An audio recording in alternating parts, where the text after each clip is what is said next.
Hello kids, how are you? Hope you all are fine. Today again we are going to discuss the same chapter and the name of the chapter is Chemical Reaction and Equation. But इस chapter का आज हम क्या करेंगे? 7 part को discuss करेंगे. ठीक है? Today we are going to discuss 7th part of this chapter and you know that name of the chapter is Chemical Reaction and Equation. सो आज के वीडियो में हम लोग क्या डिस्कस करेंगे उसको पहले देख लेते हैं. ठीक है, तो आपको बता दें कि आज के वीडियो में हम लोग स्टील टाइप ऑफ रिएक्शन ही क्या करेंगे, डिस्कस करेंगे. ठीक है, आज का जो टाइप ऑफ रिएक्शन होगा वो हमारा क्या होगा, displacement reaction and precipitation reaction. यही दो रिएक्शन को हम लोग आज क्या करेंगे, डिस्कस करेंगे. ठीक है, तो शुरू करने से पहले पिछले पार्ट में यानी पार्ट 6 में हम लोगों ने क्या डिस्कस किया उसके बारे में थोड़ा सा रिकैप कर लें. तो पार्ट 6 में जो हम लोगों ने डिस्कस किया था वो किस तरह से कोई केमिकल इक्वेशन को मोर इंफॉर्मेटिव बना सके उसके बारे में. जैसे एग्जांपल के तौर पे आपको दे, ठीक है, जैसे मान लीजिए आपने कोई एक सिंपल सा केमिकल इक्वेशन लिखा. ठीक है, मान लीजिए कि आपने आयरन को कॉपर सल्फेट से ट्रीट कर रहे हैं तो आपका क्या फॉर्म हो रहा है, फेरस सल्फेट और प्लस आपका क्या हो रहा है, कॉपर फॉर्म हो रहा है. अब इस इक्वेशन को हम और मोर इंफॉर्मेटिव बना सकते हैं by adding their what states, physical states. जैसे यहां पे सॉलिड आयरन को हम सॉलिड लेंगे, कॉपर सल्फेट होगा आपका aqua solution. Aqua solution means वो सब्सटेंस का पानी में क्या हो, सॉल्यूशन हो. अगर कोई भी सब्सटेंस को पानी में हम लोग डिजोल्व कर देते हैं तो जो सॉल्यूशन ऑब्टेन होगा that is called aqua solution. तो यहाँ पे एक्वा सॉल्यूशन, यहाँ पे जो फॉर्म होगा ये कॉपर सल्फेट भी आपका क्या होगा, एक्वा होगा. सॉरी, आयरन सल्फेट भी आपका क्या होगा, एक्वा होगा. और ये जो कॉपर फॉर्म होगा वो सॉलिड. तो देखिए एक तरह से आप क्या कर पा रहे हैं, इसको क्या कर पा रहे हैं. ठीक है, इसका फिजिकल स्टेट लिख दिए. साथ साथ आप इसमें क्या कर सकते हैं, हीट रिक्वायरमेंट हो रहा है कि नहीं. बहुत ऐसे रिएक्शन है जिसमें हम क्या करते हैं, हीट का इस्तेमाल होता है. जैसे मान लीजिए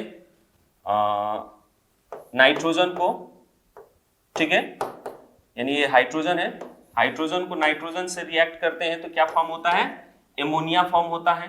ठीक है, NH3. तो इसमें आपका क्या होता है, हीट सप्लाई करना पड़ता है. पहले ही हीट इसमें क्या करना होता है, सप्लाई करना पड़ता है. ठीक है, कितना हीट टेम्परेचर देना पड़ता है, तो 400 डिग्री सेल्सियस से 450 डिग्री सेल्सियस.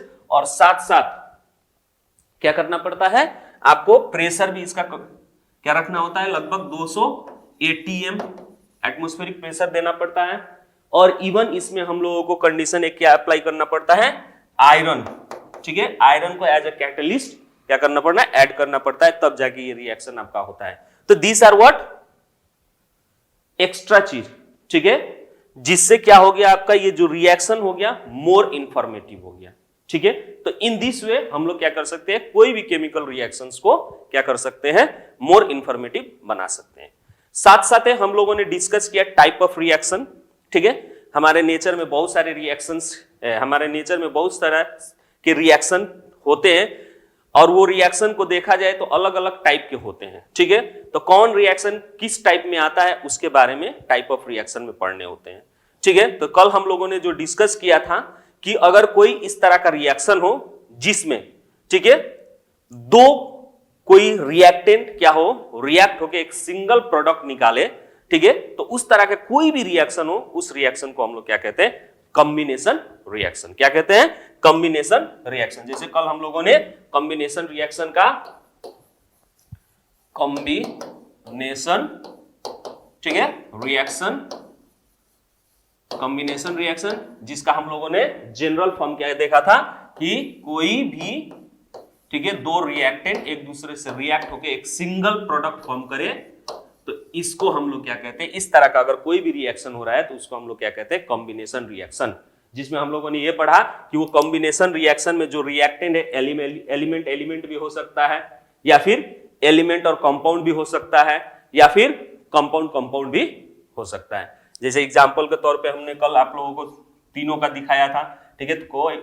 तो जैसे कि मान लीजिए मैग्नीशियम ये एलिमेंट है, ऑक्सीजन, ये दोनों रिएक्ट होकर आपके क्या फॉर्म हो जाएंगे, मैग्नीशियम ऑक्साइड, ठीक है।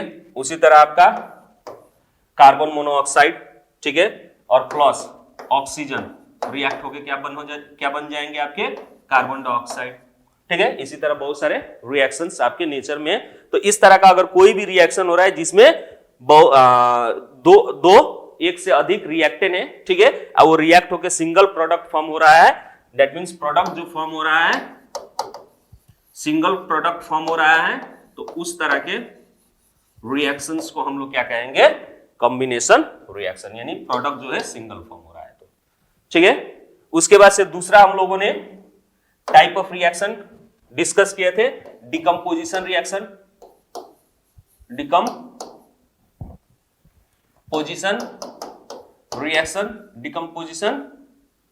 रिएक्शन डिस्कस किए थे, जिसमें हम लोगों ने यह पढ़ा कि डिकम्पोजिशन रिएक्शन उस तरह का रिएक्शन है जिसमें एक सिंगल रिएक्टेंट जो है दो या दो से अधिक प्रोडक्ट में क्या हो जाए, ब्रेक हो जाए, ठीक है, या डिकम्पोज हो जाए, ब्रेकडाउन हो जाए, उस तरह के रिएक्शंस को हम लोग क्या कहते हैं, डिकम्पोजिशन रिएक्शन। अब ये decomposition reaction according to condition, ठीक है, हम लोगों ने कंडीशन के हिसाब से देखा था कि ये डिकम्पोजिशन रिएक्शन जो है कितने में, 3 पार्ट में, एक थर्मल डिकम्पोजिशन रिएक्शन,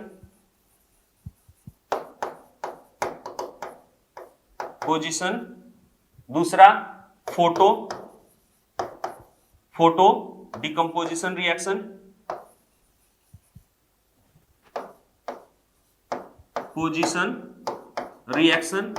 ठीक है, जिसको हम लोग क्या कहते हैं, फोटोलाइसिस भी कहते हैं। उसी तरह नेक्स्ट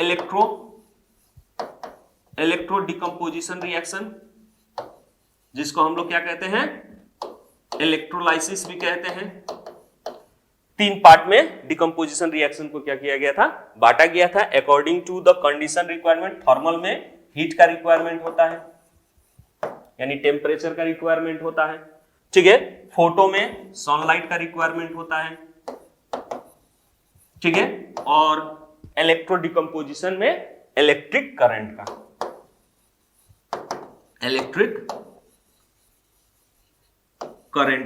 रिक्वायरमेंट होता है। तो इसके हिसाब से डिकम्पोजिशन रिएक्शन को क्या किया था, अलग अलग डिवाइड किया गया था। जैसे फोटो के लिए एग्जांपल अगर देखा जाए, ठीक है, फोटो के लिए अगर एग्जांपल देखा जाए तो फोटो में आप कल बताए थे, सिल्वर क्लोराइड को आप क्या कर दीजिए, एक्सपोज कर दीजिए सनलाइट में, ठीक है, सनलाइट में क्या कर दीजिए, एक्सपोज कर दीजिए, ठीक है, सनलाइट में एक्सपोज कर दीजिए, तो ये क्या बनेगा, सिल्वर प्लस क्लोरीन, तो ये हो गया आपका फोटो डिकम्पोजिशन रिएक्शन, ठीक है। यदि thermal decomposition reaction, calcium carbonate को आप क्या कीजिए, हीट कर दीजिए, तो calcium oxide plus carbon dioxide में, ये हो गया आपका थर्मल डिकम्पोजिशन रिएक्शन, ठीक है। यदि आप क्या करते हैं, इलेक्ट्रिसिटी पास करते हैं वाटर से, ठीक है, इलेक्ट्रिक करंट,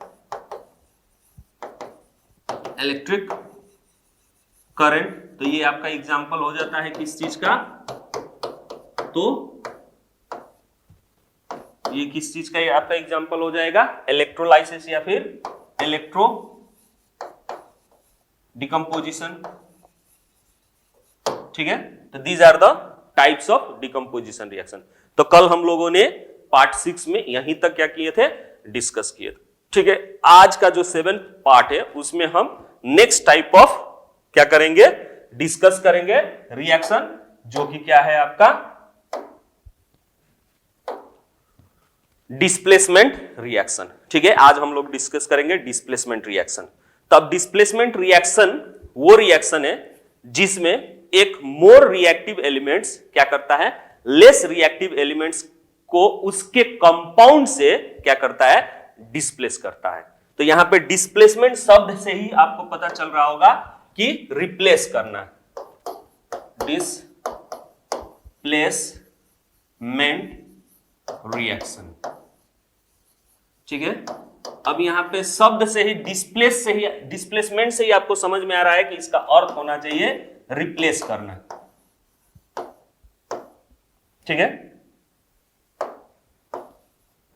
क्या करना, रिप्लेस। रिप्लेस किसको, तो लेस एक्टिव,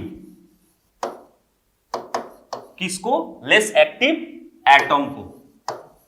कहां से, तो फ्रॉम मोर। ठीक है, लेस एक्टिव एटम्स को कहां से, तो फ्रॉम इट्स, ठीक है, from its compound, from its compound से। ठीक है, इस रिएक्शन का मतलब होता है कि कोई लेस एक्टिव एटम को उसके कंपाउंड से क्या करना, रिप्लेस कर देना, उसको हम लोग क्या कहते हैं, डिस्प्लेसमेंट रिएक्शन।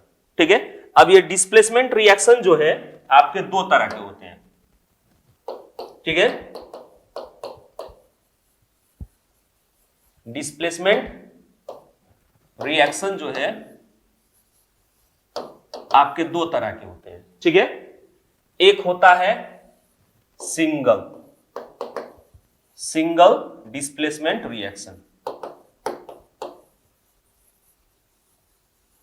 ठीक है, सिंगल डिस्प्लेसमेंट रिएक्शन। और एक होता है आपका डबल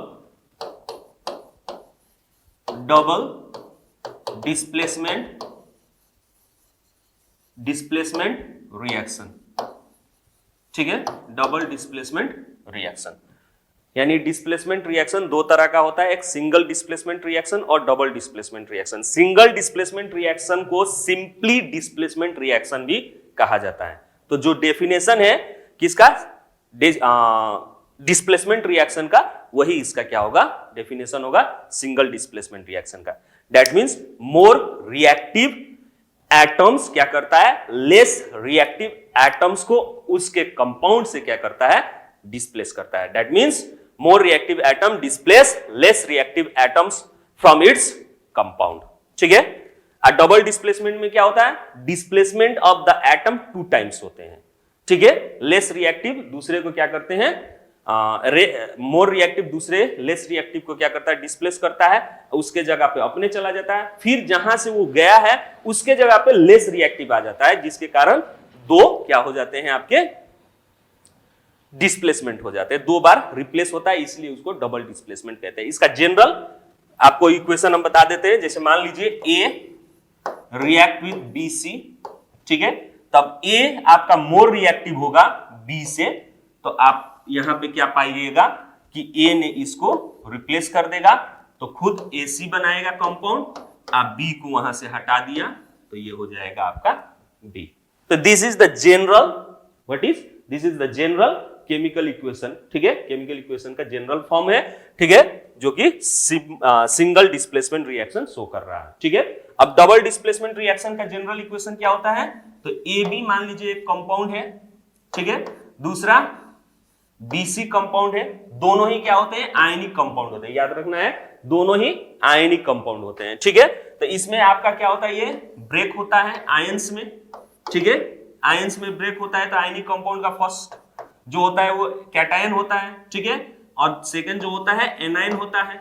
तो उसी तरह ये कैटायन और एनायन में क्या हो जाएंगे, ब्रेक हो जाएंगे। ठीक है, कैटायन और एनायन में ब्रेक हो जाएंगे। तो यहां पे आप मान लीजिए AB कंपाउंड और CD कंपाउंड है, सपोज दैट। ठीक है, तो ये कैटायन और एनायन में ब्रेक हो जाएंगे, इस तरह से ब्रेक हो जाएंगे। तो अब जो मोर एक्टिव कैटायन है यानी एटम है, वो लेस एक्टिव कैटायन यानी एटम को क्या करते हैं, रिप्लेस करता है। तो मान लीजिए ये मोर रिएक्टिव है, ठीक है, तो ये इसको क्या करेगा, रिप्लेस करेगा। तो ये एक बार रिप्लेस हो गया, ठीक है। अब ये रिप्लेस हो गया तो ये क्या करेगा, ये यहां आ जाएगा, तो ये दूसरा रिप्लेसमेंट हो गया। इसीलिए this is an example of double displacement reaction. इससे क्या होगा कि आपका जो कंपाउंड बनेगा AC प्लस, ठीक है, ठीक है, ये आपका यहां पे आ जाएगा और ये यहां पे, यानी AD, सॉरी नॉट AC, ठीक है। आपका जो यहां पे कंपाउंड बनेगा A यहां D के साथ रिएक्ट करके AD फॉर्म करेगा, अब प्लस B जो है आपका, यानी C जो है B के साथ जुड़ के BC, तो इस तरह से आपका कंपाउंड बनेगा, ठीक है। तो these are the general form of single displacement reaction and double displacement reaction, ठीक है। और इसके बारे में थोड़ा सा हम लोग जानते हैं, ठीक है। जैसे यहां डेफिनेशन, ठीक है, डिस्प्लेसमेंट रिएक्शन जो कि सिंपली सिंगल डिस्प्लेसमेंट रिएक्शन भी कहा जाता है इसको, ठीक है, सिंपली सिंपल डिस्प्लेसमेंट रिएक्शन भी कहा जाता है। तो simple displacement reaction, single displacement reaction, तो displacement reaction is a chemical reaction in which more, यहां पे ध्यान देना है, मोर एक्टिव, ठीक है, more active element displaces less active elements, चाहे एटम्स भी हम कह सकते हैं, फ्रॉम इट्स कंपाउंड, ठीक है। और यहां पे जो है बोथ, ये जो डिस्प्लेसमेंट रिएक्शन जो है, both metals and non metals इसमें क्या करते हैं, भाग लेते हैं। जो भी कंपाउंड्स होते हैं वो मेटल्स एंड नॉन मेटल्स का होते हैं, ठीक है। तो एग्जांपल के तौर पे इसमें सिंगल डिस्प्लेसमेंट रिएक्शन का हम एग्जांपल आपको दिखा रहे हैं। जैसे मान लीजिए आयरन, ठीक है, रिएक्ट कर रहे हैं कॉपर सल्फेट सॉल्यूशन से, ठीक है, आयरन को रिएक्ट कर रहे हैं आप कॉपर सल्फेट सॉल्यूशन से, ठीक है। तो यहां पे आप देखिए, हम लोगों को मालूम है कि iron is more reactive than copper. अब ये आप लोग क्लास 8 में मेटल्स एंड नॉन मेटल्स में रिएक्टिविटी सीरीज पढ़े होंगे, ठीक है, जिसमें आप लोगों ने सबसे मोर रिएक्टिव एलिमेंट्स और सबसे लीस्ट रिएक्टिव एलिमेंट्स को हम लोग क्या करते हैं, एक अरेंज करते हैं सीक्वेंस पे, ठीक है, डिक्रीजिंग ऑर्डर, उसी को हम लोग क्या कहते हैं, रिएक्टिविटी सीरीज। सबको मालूम होगा, अगर मालूम नहीं है तो हम तुरंत बता देते हैं एक ट्रिक, उस ट्रिक से आप क्या कर सकते हैं, याद कर सकते हैं रिएक्टिविटी सीरीज, ठीक है। तो पहले तो ये इक्वेशन हम कंप्लीट कर लें। यहाँ पे आयरन को हम क्या करते हैं, कॉपर से रिएक्ट करते हैं, तो copper is less reactive than iron, that's why iron replace that copper from this its compound, ठीक है। इसके कॉपर सल्फेट कंपाउंड से आयरन को क्या कर देगा, ये रिप्लेस कर देगा, इसको यहां से रिप्लेस करके खुद, ठीक है, Fe, ठीक है, खुद यहां पे अटैच हो जाएगा FeSO4, ठीक है, अब कॉपर को हटा देगा, ठीक है, तो कॉपर अकेले हो जाएगा यहां पे। तो यहां पे सिंगल रिप्लेस हो रहा है, ठीक है, इसीलिए ये जो एग्जांपल्स है, ये इक्वेशन जो एग्जांपल है, ये क्या है, सिंगल डिस्प्लेसमेंट रिएक्शन का एग्जांपल है। अब यहां पे जो हो रहा है ये मेटल्स के बारे में है, मेटल्स के बारे में। अब इसी तरह का नॉन मेटल्स में भी होता है। जैसे मान लीजिए क्लोरीन को हम क्या कर रहे हैं, पोटेशियम आयोडाइड से ट्रीट कर रहे हैं, ठीक है, क्लोरीन को क्या कर रहे हैं, पोटेशियम आयोडाइड से ट्रीट कर रहे हैं। तो नॉन मेटल का भी रिएक्टिविटी सीरीज होता है, ठीक है, वो भी आप लोग पढ़े होंगे कि जो भी, जैसे पीरियोडिक टेबल सब लोग देखे होंगे, ठीक है, उस पीरियोडिक टेबल में देखिएगा 17 ग्रुप में सबसे ऊपर क्या होता है, फ्लोरीन, उसके बाद क्लोरीन, उसके बाद आयोडीन, ठीक है, क्लोरीन, फ्लोरीन, ब्रोमीन, सॉरी, उसके बाद आयोडीन। ये जो है रिएक्टिविटी सीरीज है, मतलब ये जो है आपका ग्रुप है। तो इसमें जो डाउन द ग्रुप जितना जाइएगा उतना रिएक्टिविटी नॉन मेटल का डिक्रीज होता जाएगा। It means that fluorine is more reactive than chlorine, chlorine is more reactive than bromine, bromine is more reactive than iodine। तो इस केस में यहाँ पे देखिए आपका क्लोरीन जो है आयोडीन से मोर रिएक्टिव है, तो ये क्लोरीन क्या करेगा, आयोडीन को डिस्प्लेस कर देगा, सॉरी, आयोडीन को डिस्प्लेस कर देगा और खुद क्या बनाएगा, पोटेशियम क्लोराइड बनाएगा और प्लस आयोडीन को अलग कर देगा। ठीक है। तो यहां पे जो डिस्प्लेसमेंट रिएक्शन होता है ये नॉन मेटल का है, ठीक है। तो डिस्प्लेसमेंट रिएक्शन जो है मेटल्स एंड नॉन मेटल्स दोनों में होते हैं, ठीक है। मेटल्स एंड नॉन मेटल्स दोनों में होते हैं, ठीक है। तो ये आपके एग्जांपल्स ऑफ क्या हो गए, सिंगल डिस्प्लेसमेंट रिएक्शन। अब सवाल ये आया कि सिंगल डिस्प्लेसमेंट रिएक्शन कराने के लिए, ठीक है, होगा या नहीं होगा रिएक्शन, उसके लिए आपको रिएक्टिविटी सीरीज क्या होना चाहिए, याद होना चाहिए, ठीक है। तो रिएक्टिविटी सीरीज याद करने के लिए हम एक सिंपल सा ट्रिक बताते हैं, इसको आप याद कर लीजिए, ठीक है। एक सेंटेंस है, इसको अगर आप याद कर लीजिएगा तो आप इजीली ये कर सकते हैं, ठीक है। सेंटेंस ये है, काशी नाथ का, सी है यहां पे, के से नहीं करेंगे, सी ए से, का माली, ठीक है, काशीनाथ का माली आलू, ठीक है, जरा फीका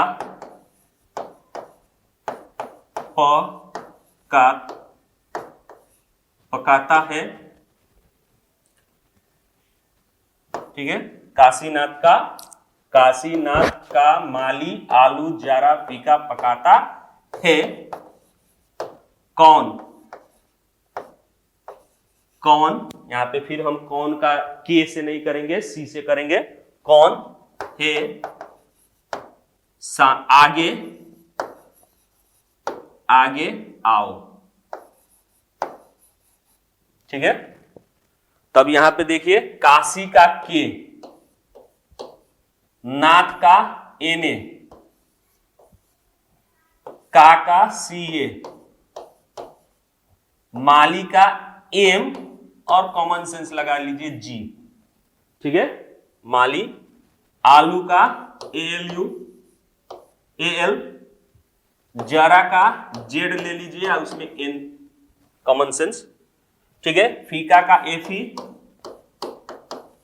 ठीक है। पकाता का पी और उसके बाद बी कॉमन सेंस कर लीजिए, ठीक है। उसके बाद से हे का एच खाली ले लीजिए, हाइड्रोजन, ठीक है।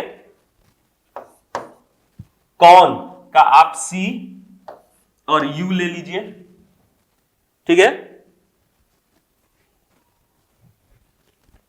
काशीनाथ का माली आलू जरा फीका पकाता है, कौन है, ठीक है, कौन है आगे एजी, ए का एच जी, ठीक है, और आगे का एजी, आओ का एयू, ठीक है। काशीनाथ का माली आलू जरा फीका पकाता,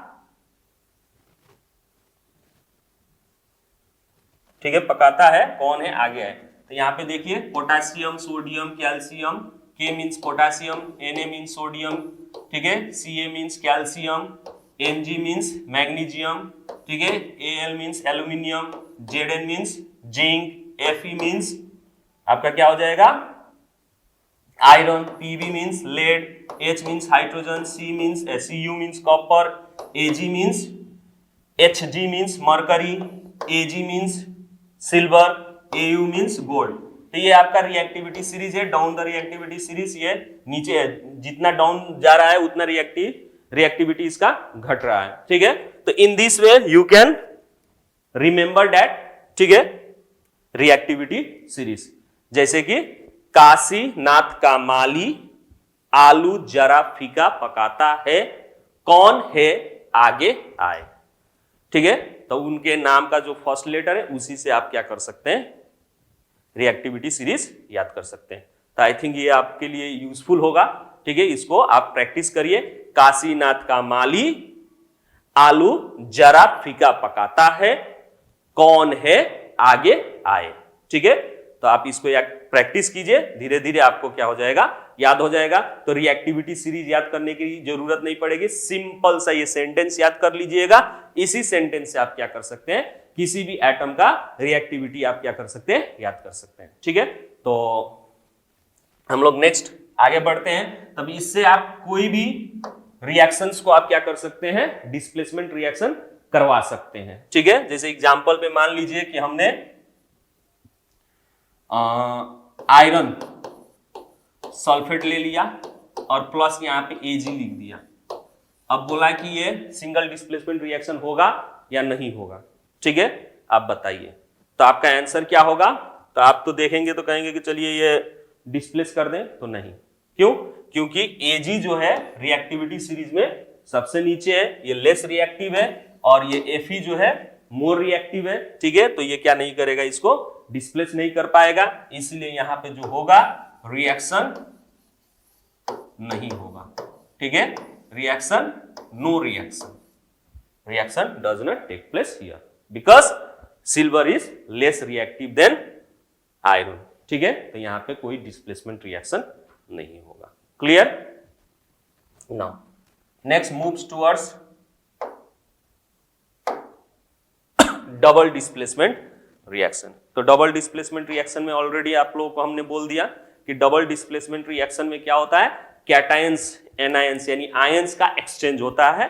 ठीक है, इसीलिए वो क्या हो गया, डबल हो गया। ठीक है, तो यहां पे देखिए double displacement reaction is a type of chemical reaction where two compounds react, दो कंपाउंड रिएक्ट करते हैं, एंड पॉजिटिव आयंस जिसका वो कैटायन कहते हैं एंड द नेगेटिव आयंस जिसको एनायन कहते हैं, ऑफ द टू रिएक्टेंट, वो रिएक्टेंट का क्या होते हैं, स्विच प्लेसेस यानी प्लेस एक्सचेंज करते हैं। कैटायन और एनायन क्या करते हैं, अपना प्लेस चेंज करते हैं and forming a two new compounds, जिसके कारण दो न्यू कंपाउंड्स फॉर्म हो जाता है।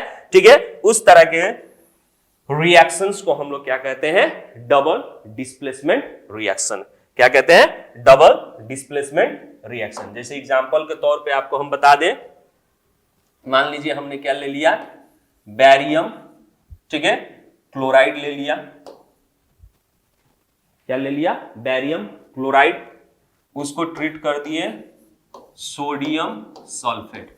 ये दो हमारे आयनिक कंपाउंड है। ठीक है, अब इसको करना क्या है, एक्वा सॉल्यूशन लेना है। ठीक है, एक्वा सॉल्यूशन लेंगे तो ये क्या हो जाएगा, आयंस में ब्रेक हो जाएगा। Ba प्लस कैटायन और क्लोरीन Cl माइनस, इस तरह से ब्रेक हो जाएंगे।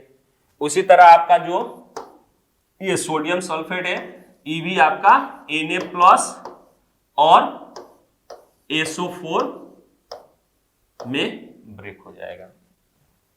आयन में ब्रेक हो गए कब, जब एक्वा सॉल्यूशन लिए। ठीक है, एक्वा सॉल्यूशन। अब ये एक्वा सॉल्यूशन इनका एकदम क्लियर होता है।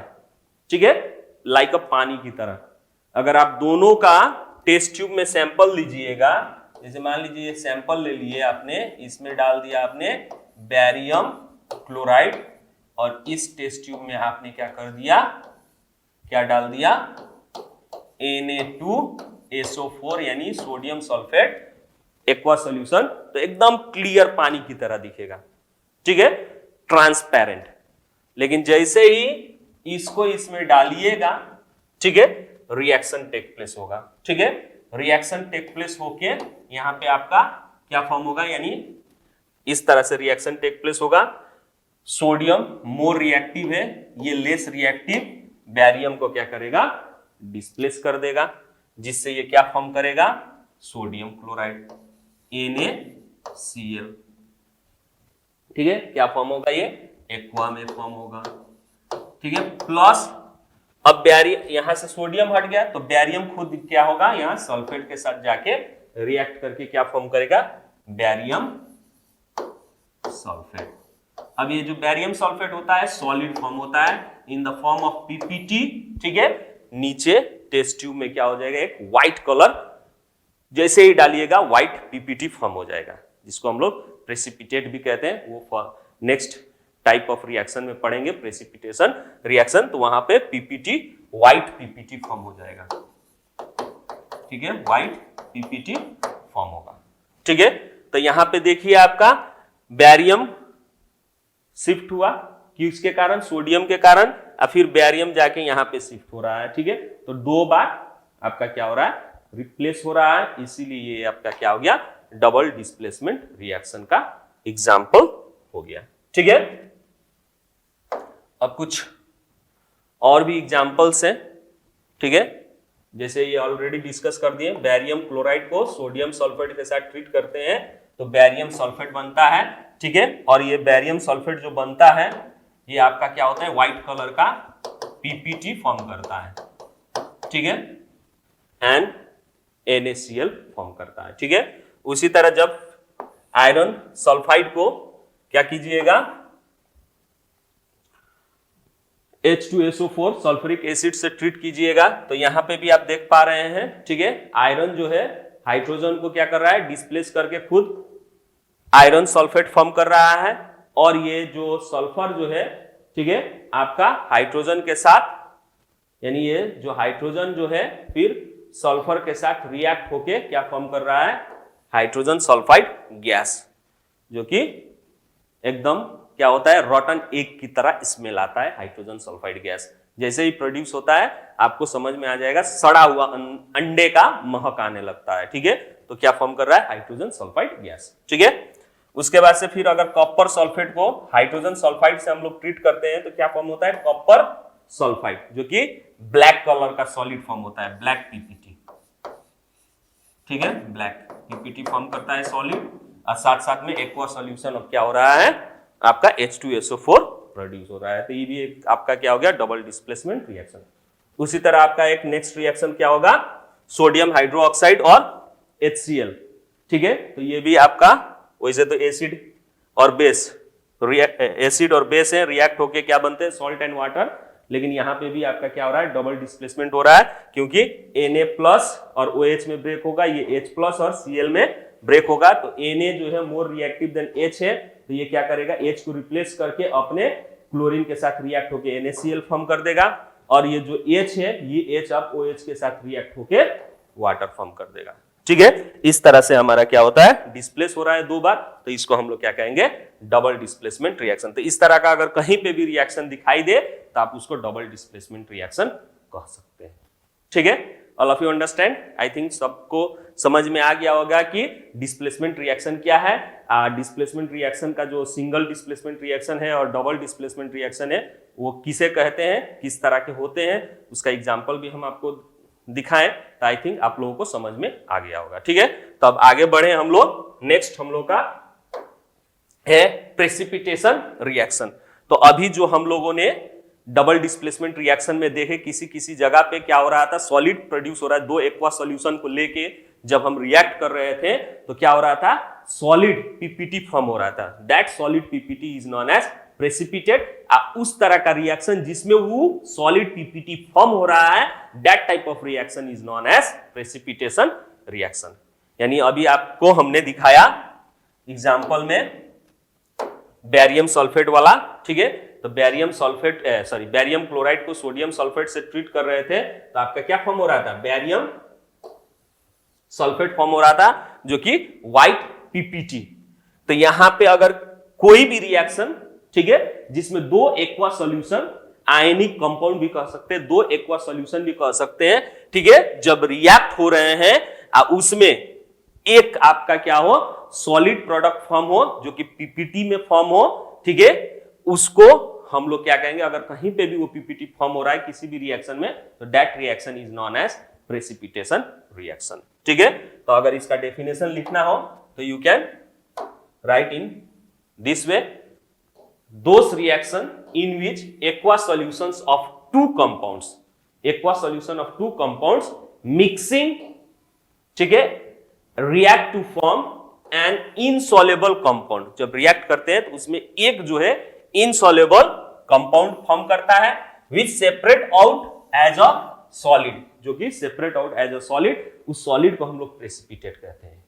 या फिर दूसरे तरीके से भी कह सकते हैं कि अगर कोई इनसॉल्युबल कंपाउंड फॉर्म होता है, कब, जब हम क्या करते हैं, गैस को पास करते हैं through the solution, aqua solution से किसी सॉल्यूशन से गैस को पास करते हैं, तो इनसॉल्युबल कोई इनसॉल्युबल कंपाउंड फॉर्म होता है, ठीक है, तो हम उसको भी क्या कहेंगे, प्रेसिपिटेट रिएक्शन कहेंगे। ठीक है, तो ये दोनों डेफिनेशन का हम एग्जांपल आपको समझा रहे हैं। ठीक है, जैसे इसमें 2 एक्वा सॉल्यूशन, तो ऑलरेडी हम लोग यहाँ पे डिस्कस किए, बैरियम वाला फिर से हम बोल दे रहे हैं, बैरियम सल्फेट, ठीक है, barium sulphate, sorry barium sulphate नहीं, बैरियम क्लोराइड, ठीक है, बैरियम क्लोराइड को आप क्या कीजिए, सोडियम सल्फेट से ट्रीट कीजिए। ये दोनों ही एक्वा सॉल्यूशन है। एक्वा सॉल्यूशन मींस इसको पानी में आप क्या कर दीजिए, इसका सॉल्यूशन बना लीजिए, उसी को एक्वा सॉल्यूशन कहते हैं, ठीक है। तो बैरियम क्लोराइड का एक्वा सॉल्यूशन और सोडियम क्लोराइड का एक्वा सॉल्यूशन, दो कंपाउंड हो गए एक्वा सॉल्यूशन, इसको इंटरमिक्स कर दीजिए।